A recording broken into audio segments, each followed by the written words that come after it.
एक तरीके से यूनिफॉर्म सिविल कोड एक पॉलिटिकल फुटबॉल बन गया है।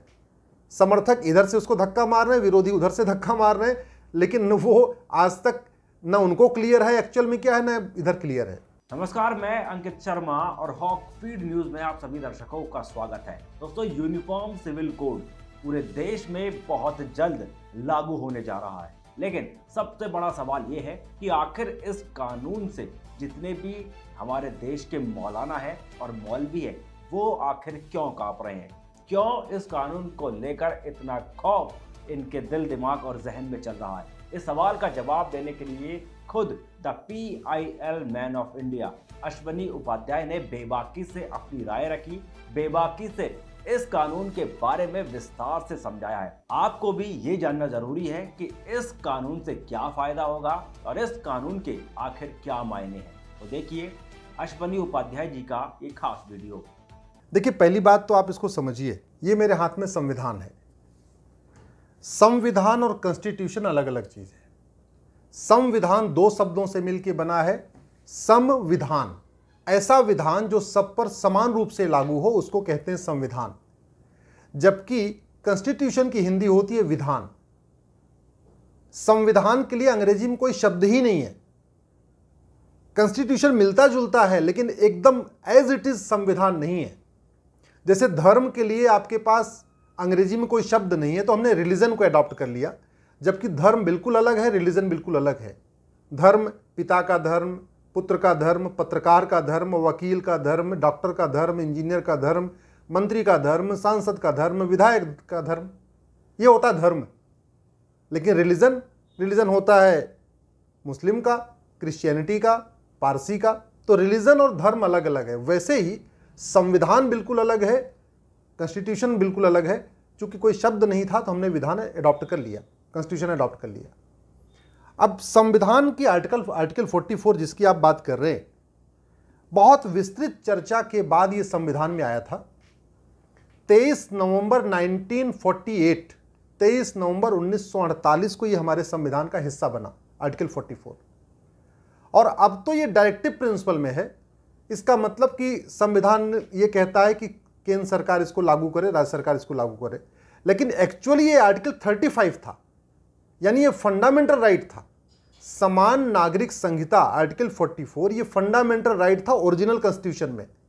संविधान निर्माताओं के पास उस समय नहीं था, तो उन्होंने बोला कि अभी चूंकि इमीडिएटली इसको फंडामेंटल राइट बनाएंगे, इसका ड्राफ्ट बनाने का हमारे पास टाइम नहीं, तो इसको इन्होंने डायरेक्टिव प्रिंसिपल में डाल दिया और ये आशा किया कि जो हमारी सरकारें बनेंगी वो लागू करेंगी।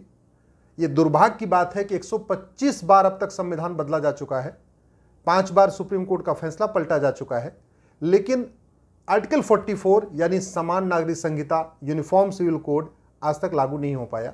लागू करना तो छोड़िए, आज तक उसका ड्राफ्ट भी नहीं बन पाया। और एक ड्राफ्ट इसका सामने नहीं है यूनिफॉर्म सिविल कोड का। इसके कारण हो क्या रहा है, जो इसका समर्थन करते हैं ज्यादातर उनको भी नहीं पता कि ये आर्टिकल 44 क्या है, समान नागरिक संहिता क्या है, और जो विरोध करते हैं उनको भी नहीं पता। एक तरीके से यूनिफॉर्म सिविल कोड एक पॉलिटिकल फुटबॉल बन गया है। समर्थक इधर से उसको धक्का मार रहे हैं, विरोधी उधर से धक्का मार रहे हैं, लेकिन वो आज तक न उनको क्लियर है एक्चुअल में क्या है, न इधर क्लियर है। मैंने सिंगापुर का, अमेरिका का, यूके का, 4-5 देशों का यूनिफॉर्म सिविल कोड पढ़ा, तो वहाँ पे भी लगभग यही, जैसा हमारे आर्टिकल 44 है यूनिफॉर्म सिविल कोड, ऐसे इसी से मिलते जुलते प्रोविजन उन देशों में भी है। और अभी तो लंका ड्राफ्ट कर रहा है, यूनिफॉर्म सिविल कोड ड्राफ्ट कर रहा है, जबकि लंका के कॉन्स्टिट्यूशन में यूनिफॉर्म सिविल कोड नहीं है, लेकिन वो ड्राफ्ट कर रहा है, इंप्लीमेंट करने जा रहा है। मोटा मोटा जो यूनिफॉर्म सिविल कोड को आप ऐसे समझिए कि यूनिफॉर्म सिविल कोड में 5 एलिमेंट होते हैं। पहला उसका एलिमेंट है यूनिफॉर्म एज ऑफ मैरिज, यानी यूनिफॉर्म सिविल कोड की एंट्री हमारी जिंदगी में तब होती है जब शादी विवाह की बातचीत शुरू होती है। जब शादी विवाह की बातचीत शुरू होती है तो सबसे पहले यही पूछा जाता है, लड़का कितने साल का है, लड़की कितने साल की है। तो यूनिफॉर्म सिविल कोड की एंट्री वहां से शुरू होती है कि शादी विवाह की उम्र समान होनी चाहिए। दुर्भाग्यवश 125 देशों में समान है, लेकिन जहां हमारे संविधान में लिखा है यूनिफॉर्म सिविल कोड, वहां समान नहीं है। डायरेक्टिव प्रिंसिपल में जो कुछ भी है वो इनफैक्ट किसी भी मामले से फंडामेंटल राइट से कम नहीं है। ये बात हमारे संविधान निर्माताओं ने आर्टिकल 37 में लिख दिया है। आर्टिकल 37 में बहुत बिल्कुल क्लियर कर दिया कि जो कुछ डायरेक्टिव प्रिंसिपल में है आर्टिकल 44 यूनिफॉर्म सिविल कोड है। आर्टिकल 47 कहता है भारत में नशाबंदी शराबबंदी होनी चाहिए। आर्टिकल 48 कहता है गौहत्या पे प्रतिबंध होना चाहिए। जो कुछ डायरेक्टिव प्रिंसिपल में है आर्टिकल 50 तक, वो सब कुछ फंडामेंटल राइट के बराबर है। सुप्रीम कोर्ट बार बार कह चुका है और संविधान में आर्टिकल 37 में लिखा हुआ है कि directive principles are nevertheless fundamental, यानी यूनिफॉर्म सिविल कोड किसी मामले में फंडामेंटल राइट से कम है ही नहीं है, इसलिए उसको कम नहीं आंकना चाहिए। सवाल केवल इतना इसको लागू करने का। मैंने जब पहली PIL फाइल किया, मैंने यूनिफॉर्म सिविल कोड को उसके 5 अलग अलग मैंने PIL फाइल किया। सबसे पहले मैंने जब देखा कि अमेरिका, सिंगापुर, फ्रांस, बाकी सब देशों में, चाइना में, हर जगह पहली स्टेप क्या है यूनिफॉर्म सिविल कोड की, तो पहली स्टेप है यूनिफॉर्म एज ऑफ मैरिज। मैंने जब रिसर्च किया तो पता चला दुनिया के 125 देशों में लड़के और लड़की की शादी की उम्र बराबर होती है। हमारे देश में हिंदू में लड़की की शादी की उम्र 18, लड़के की 21। ये भी समान नहीं है जी, 3 साल का इसमें भी डिफरेंस है। बिल्कुल। मुस्लिम में शादी की कोई उम्र ही नहीं, कोई डिफाइंड ही नहीं है। वहां एक मान के चला जा रहा है कि वो 9 साल चलेगी, एज ऑफ प्यूबर्टी। उसमें यह मान लिया गया कि चूंकि प्रॉफेट मोहम्मद ने शादी किया था 6 साल में आयशा से और 3 साल के बाद अपने घर लाए थे, तो आयशा को जब लाए थे अपने घर तो 9 साल की थी। वो रीति रिवाज आज तक चल रहा है। हम 21वीं सदी में रह रहे हैं। बिजली बन गई, मोबाइल बन गया, टावर बन गए, चंद्रमा पे पहुंच गए, मंगल पे पहुंच गए, और शादी की उम्र वो 1400 साल पुरानी। और हिंदुओं में भी हमारे यहाँ तो 4 आश्रम थे। पहला आश्रम क्या था? ब्रह्मचर्य आश्रम। तो शादी होती थी 25 साल में। मैं कह रहा हूँ नहीं 25 साल तो 21 साल सही, लेकिन 21 साल सबके लिए होना चाहिए। हिंदू के लिए भी होना चाहिए, मुस्लिम के लिए भी होना चाहिए, पारसी के लिए भी होना चाहिए, ईसाई के लिए भी होना चाहिए, लड़के के लिए होनी चाहिए, लड़की के लिए होनी चाहिए। क्यों होनी चाहिए इसका मैं आपको, जो मैंने सुप्रीम कोर्ट में कहा वो बताता हूं आपको। WHO कहता है कि 20 साल के पहले प्रेगनेंसी बिल्कुल ठीक नहीं है, 20 साल के पहले फिजिकल मैच्योरिटी नहीं आ रही है। और बहुत सारे फिजिशियन इस बात को कह चुके हैं कि 20 साल के पहले लड़का हो या लड़की फिजिकली मैच्योर नहीं हो रहा है। साइकेट्रिक कहते हैं, मनोचिकित्सक कहते हैं कि 20 साल के पहले मेंटल मैच्योरिटी नहीं आती, लड़के लड़की में वो समझ नहीं डेवलप हो पाती जो शादी विवाह के लिए ज़रूरी है।